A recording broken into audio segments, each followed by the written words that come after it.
Hello YouTube! During the offseason, we discussed how VCT Pacific teams have made an enormous number of roster changes, and that meant a fair number of players couldn't actually land back on another VCT team. Now, with Challengers Leagues kicking off worldwide, here are my top 5 revenge arcs in the making for VCT Pacific. Number 5, it's redemption, not revenge for xnfri. DFM had a catastrophic start to the VCT, recording absolutely 0 wins in 2023, which included the last chance qualifier. Now they've replaced 90% of their team, and considering the record, I think any of their former players would die for a chance at redemption. Enter xnfri, of former Northeption fame and DFM infamy. Listen, quite frankly, nobody on DFM had a shining reputation in 2023 regardless of individual skill, but a lot of them had great individual careers before DFM. xnfri was a big part of the Northeption squad that took down Zeta Division to qualify for Masters Copenhagen in 2022, and while that is from a little while ago, it was still pretty impressive for the Japanese scene. xnfri is also decently flexible, and I still remember the mental xnfri showed when playing against EDG for the LCQ spot in 2022. They eventually lost in crazy overtime, but man, if xnfri wasn't doing his damnedest to hold them together. Now he's on Vero, back with former teammate Blackwiz. Given the course of their careers, I do think this is one of those do-or-die chances if they want to climb back up to Tier 1 Valorant, and on paper, it doesn't seem too unlikely. Most teams in VCL Japan seem to have at least one mechanical carry though, so the experience and teamwork will have to come in clutch. Side note, one of their teammates is Bangnan, who used to be my favorite Korean prospect. He had a rough going on D+ Kia, and eventually went to the Japanese scene where he hasn't done much either. I do hope he can help carry this team so we see him back in discussion. Next, the Filipino runback. RRQ had some big moves in the offseason, and that resulted in the departure of primary duelist EJAY and initiator Emman. Both had their moments, but EJAY showed some shaky inconsistency, while Emman was only really subbed in for his Sky play. The Filipino duo now returned to the VCL Philippines and are looking to create a ruckus. They've teamed up with former Nous players Senor Carl and Mosier, both of whom did some damage at VCT Ascension Pacific. Honestly, on paper I feel like this team is well on its way towards Ascension, but the Philippines has always had great raw talent, so you never know. VCL Philippines hasn't started yet, so we'll get a good look in the coming weeks. By the way, if you're enjoying the video so far, do please consider subscribing to the channel and liking this video, as that would be a huge help. Now moving on. In third, it's one of the most probable slapbacks, foxz&sushiboys. First off, we have no idea how the current talent is going to do in VCT Pacific, as they just recently added another, though promising, member to their roster right before kickoff.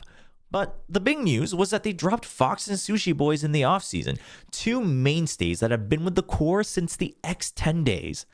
The amusing part is that they were then picked up by Thailand mainstay foxz, rounding out the team alongside the star player John Olsen.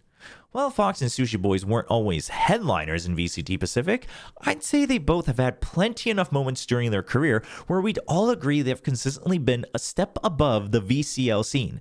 What's more, this revenge arc is already underway, as foxz beat Talon once during the ESL Clash of Nations 2023 in the offseason, though they did lose the rematch 1-2.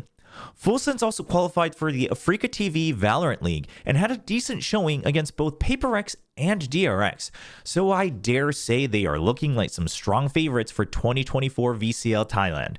foxz&sushiboys already beat their former coach Zeus in the matchup against NKT, and now their strongest rival should be made in Thailand, where the Thai talent Kadum has extra support with the YouTube superstar CGRS of Masters Tokyo fame. Boy, would it be spicy if we ever got to see foxz versus Talon in a VCT match in the future. For number 2, it's reset this time for SkRossi. Isn't it crazy to think that Global Esports does not include SkRossi? I mean, SkRossi was the headline for South Asian Valorant, charismatic young superstar for Global Esports, and all things considered, a lot of fans hoped he would put India on the Valorant world map. Unfortunately, things didn't go so well with Global Esports project in VCT Pacific 2023.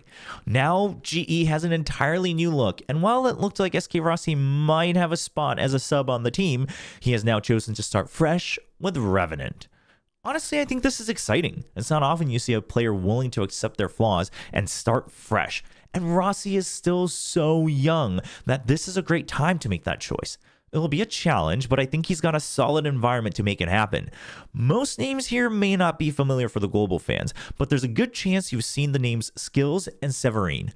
Skills was part of GE alongside Rossi way back when, but he also had a brief appearance at Convergence where I'd say he showed some reliable plays. Add in Severine, an OG IGL from Indonesia who was so close to reaching the finals actually of VCT Ascension Pacific, and now Revenant looked like they could do some serious damage. SkRossi is also now playing Initiator, so there's some good foundation for Rossi to become a very valuable flex player who might lead another team in South Asia to the top, truly becoming a leader of South Asian Valorant. And lastly, the most intriguing revenge storyline, DRX Zest. Okay, so DRX means some huge news, finally breaking up the OG core of Stacks Zest and RB. This was met with a lot of controversy, though I think most of us in the end agreed that at least DRX is making changes. Cool. But it was crazy to think that they removed their most flexible player and potentially the smartest player at the same time. Zest has since then not joined another Korean team in VCT Pacific, nor a pro team in VCO Korea, but Team EJAY&Emman. Team EJAY&Emman is a squad of Korean Valorant streamers who got together to make a roster. I know, this sounds familiar. Most of you will recognize the names Bunny and also Athena if you're a Korean Valorant OG. But honestly, if you play Valorant in Korea, it'd be impossible to have not heard any of the names here. Duenmo and 972, or Kuchiri in Korean, are some of the OG Korean Valorant streamers, and they're trying to bring back the magic of, you guessed it, F4Q. They have two of the original F4Q members that went to Masters Berlin in 2021, and they even had Genji Texture coaching them through some VODs. But now, they're getting serious. Zest, the former Silva and Viper Master of DRX, has joined this ragtag squad. We have no idea if any team had a need for Zest or if they were even interested, but one thing is for sure, Zest is going to hard carry this team in VCO Korea. I mean, individually the squad is already pretty sharp, but Zest is one of the best players Korea has had to offer for such a long time, even before Valorant to some extent, and now he's going to lead this team? Zest also contended as the best opper in DRX, though his role as initiator often saw the weapon in teammates' hands. We are truly in the prologue phase for the sequel to F4Q. Mark my words, 2025, Zest is about to lead these streamers to take down DRX in a VCT match. That about covers my favorite revenge arcs in the making for VCT Pacific. Do you think any of these players will reclaim a spot in the VCT next year? Let me know what you think in the comments below. Don't forget to turn on your notifications, and I'll see you all next time.